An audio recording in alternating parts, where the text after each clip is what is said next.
Good morning, everyone. Hi. It is about 5:35. This is usually when I do all my vlogging because my son actually has been more cooperative lately.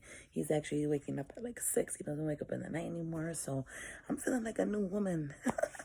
If moms understand what that is, when you accomplish to get your kid, without a bottle. He's not even 18 months yet. He's just 17 months and he's with no bottle now.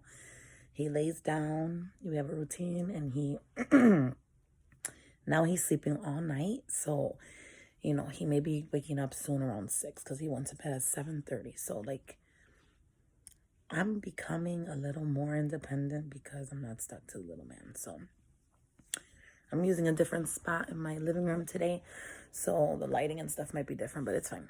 So, I actually want to share something that my husband and I did when my eldest was 5. And many families, many people in my family didn't agree either with what I did. So I want to put it out to you and I want to see how blended families actually handle the situation. It's a situation that's very touchy and that we actually have to make a decision on when we have integrating families and stuff. So let me tell you. When my daughter was 5 years old, she's 12 now, I had another baby. Okay, so my big one and my middle one are 5 years apart. My middle one and my little one are 6 years apart. It's crazy, I know. If I were to have another one, it'll be another 5 years. So I love the gap. But anyway, when my big one had her little sister, she just noticed a lot of things. So I told you guys already the backdrop about my blended family and how we started. Around 4, my daughter was like, Mom, I want a sister. I want a baby, and of course I was already wanting a baby too. And so, our wants were in coalition. And so then I took up my Marina and we ended up pregnant with Mariah, which was really exciting. I'd waited for her for many years. I'll talk to you about her later. But my big one noticed so many things at such a young age. And it was a battle between telling her the truth or hiding it. What do I do? Do I hurt her? All this stuff. So around 4.5, once the baby was born, she was almost 5. She noticed right away her last name was different. She noticed right away after a few months that, she looked like daddy more. So when my husband and I, just if you didn't see the other video, my husband and I, we used to be together in high school. We broke up a little bit. He was a wild man in the streets. So we broke up. I was very sad. I loved him so much. Ended up pregnant. So then we got back together after 3 years of being separated. So, 12 years later, he is now the legal father of my firstborn. But my little one realized so many things, and she started asking questions like, well, why don't I have the same last name? Or how come I don't look like daddy? And it's really interesting because let's flip it. When my middle one was 5, I was around the time we were doing the adoption process for Aaliyah, which was my oldest. She didn't ask nothing. She never asked anything about Aaliyah's last name or anything about anything. Mariah did not ask anything. So it was kind of cool because I always said in my mind and my heart, Aaliyah should be able to express that when she wants to her siblings. It's going to be very hard and sad to express it, that her dad's not her real dad. So I don't want to be the one to say anything right now. When my middle and my little one have a better understanding of things, and Aaliyah feels comfortable enough, she can then let me know when she's ready to share her story. But she shared her story all throughout school, grammar school. She's very proud of her story, Aaliyah. So here's my point. Sorry. I battled that year. So my daughter was born in June, and by December, I told my daughter everything. I really battled those few little months that she was asking questions. What do I do? Do I tell my daughter? Do I crush her? Do I let her know that she was abandoned? Do I let her know the disappointments of her life? Do I lie to her? Do I protect her? Do I give her a white lie? You know, as a parent, everything we do affects our children. And the reason why she's in this position is because I chose a man who did this effect on her. A man who doesn't care, which we will talk about also in another video. Just for moms that go through this. So I battled it a lot, and I just didn't want to be the parent that wasn't going to be trustworthy. I didn't want to ruin my daughter's trust. I didn't want to ruin our relationship. I didn't want our relationship based on a lie. So I wanted my daughter to always trust in me and confide in me and never say later on, well, Mom, you lied to me. Why did you lie on my life? Why did you tell me? Why didn't you tell me the truth? You know, because I don't know, when I was younger and I went through a lot of things, I respected people that told me the truth, the honest truth. So in December, I think it was the middle of December, my husband and I talked to her in the room. I always get emotional, so I'm really sorry.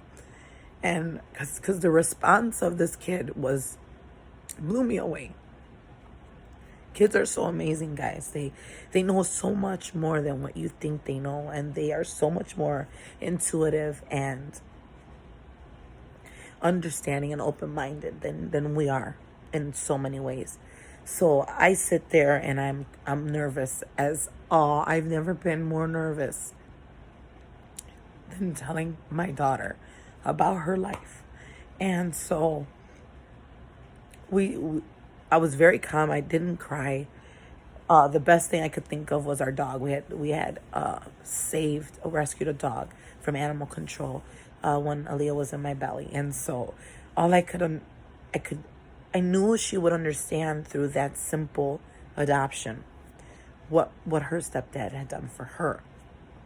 So what I did was I told her, you know, baby, how lucky we adopted Lucky, and we saved Lucky, and we took care of Lucky because we love him and we chose to.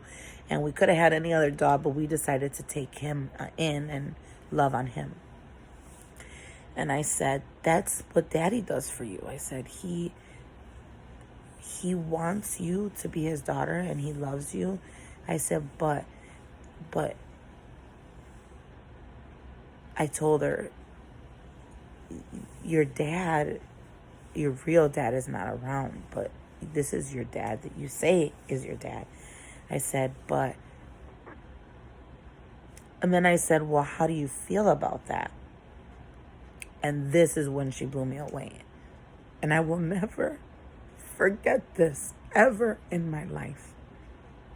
She said, Mommy, he is my daddy. I love him so much. He hugs me, and he loves me, and he takes me to school, and he does my homework and my hair. And she said, I don't care, Mom. I love my dad.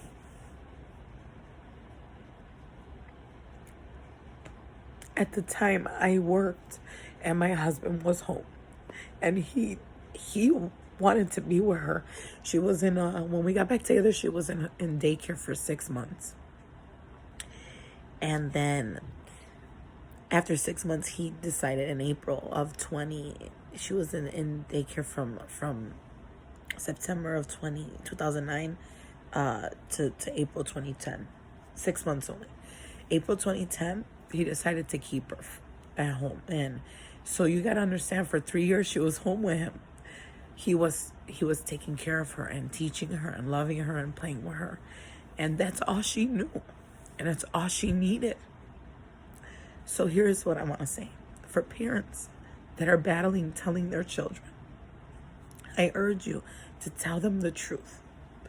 They know a lot. They understand a lot. And they are more accepting and forgiving and overcoming than we are at times. And it really taught me the genuinity, the genuineness, the deep emotions of a child. That time I knew, my gosh, how does she understand all this stuff? How does she get the big picture? How does she understand? But they do. Don't play your kids for fools. Don't lie to your children. If you're against me, you feel like protecting them, then go ahead and comment. Let me know your situation. Everyone's different. But I urge parents to tell the truth. Tell them the truth. You don't have to be so cold cut, but you can tell them the truth. Get them involved. Let them understand their life. Let them understand their family dynamic. Let them understand. Because let me tell you, after I explained it, she shared her story so many times. She's been proud of him. She's told other people she could help another child who's gone through the same thing. Show them the silver lining in this storm. So I just want to say, I had so much people tell me, don't do it. Don't tell her. Why did you tell her? She's so little. Oh, you're going to make her sad. You're going to ruin her. It was the best decision I made. There was no pressure on me, my husband, my daughter. We were able to move on. We were able to build as a family with no secrets. We were able to be an example for others. If I could go through all her little things in the storage, I mean, you would cry just hearing the genuine love and unconditional love she has for my husband and for our family. And the crazy thing is, we've had family members after who's gone through very similar things than Aaliyah. And I always say, she's going to be the one to help them, to hear them, to give them advice. She's the older one. She's been through it. So I just want to say, this is for people who have to discuss very, very touchy things with their children. If you don't want to and you're not ready, I don't force. I'm not trying to judge. But if you can, try to tell them the truth in a way that they can understand, in a way that they can get, in a way that it doesn't crush them. Like I kind of used the doggy, use something that's an analogy they can understand and grasp. Get them to understand their life and who they are and their worth and why they're loved so much. So the mom who's struggling out there, I'm with you. If you want advice, if you want to write, if you want support, your family doesn't support you, write me. I mean, I've gone through this part, and this part is so hard. But it has done so much good for our family, being free and being honest and open and there for our child. And the aftermath there's no animosity, there's no hostility towards the siblings. I mean, it's just pure love that I see. I'm on my third child now. She's 12 years old now. We've gone through the hard part. And then I'll talk to you a little more about how we did our adoption. But I will say, tell your child the truth. They know more than you think. Let them. Be respectful to them. It's their life. We're just guiding it. We're just here to try to make it as easy and as safe and as wonderful as possible. So let's do that. Moms, any moms who need some advice, comment, let me know. Blended families, amen to you guys. Try your hardest to overcome the obstacles, because a blended family is the most beautiful and selfless family there is out there. So may your heart smile, and I hope this video was something to share, something that will affect you in a positive way today. And I hope you have a wonderful rest of your week. Bye.